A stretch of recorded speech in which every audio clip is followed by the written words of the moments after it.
Have you ever found yourself stuck trying to count non-NA values in your data frame only to hit a wall? It can be really frustrating, right? If that's you, then you're in the right place.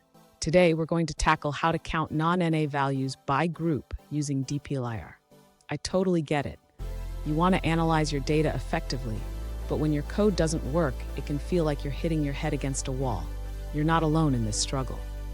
Many people face similar challenges when working with data frames.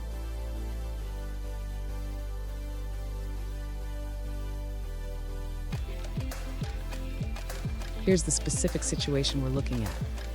One user recently asked, how can I group by column 1 and count the non-NA values in column 2? They provided a data frame and shared their attempts, but nothing seemed to work. Sound familiar? Let's dive into this together and find a solution. So what could be going wrong here?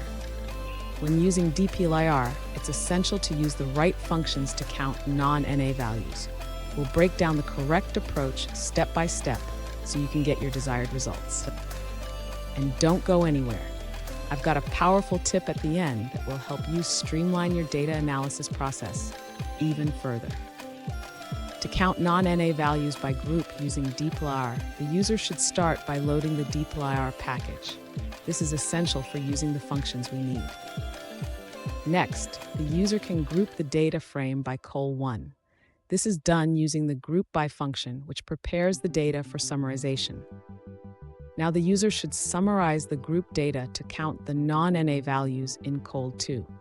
This can be achieved with the summarize function and the sum function combined with is.na. Finally, the user can view the results.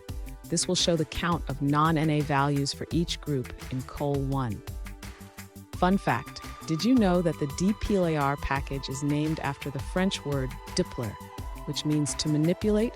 And that's exactly what it helps you do with your data. Now let's look at the answers provided by other users. An alternative solution provided by another user involves using the dplyr and knitr libraries. They create a data frame and group it by col1. Then, they select columns that contain NA values and summarize the count of NA values for each group.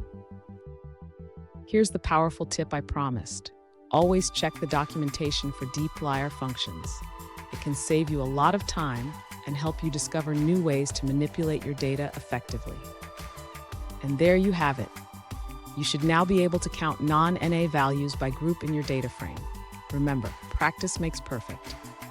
If you found this helpful, hit the subscribe button for more tips, and don't miss our bonus content on advanced dplyr techniques.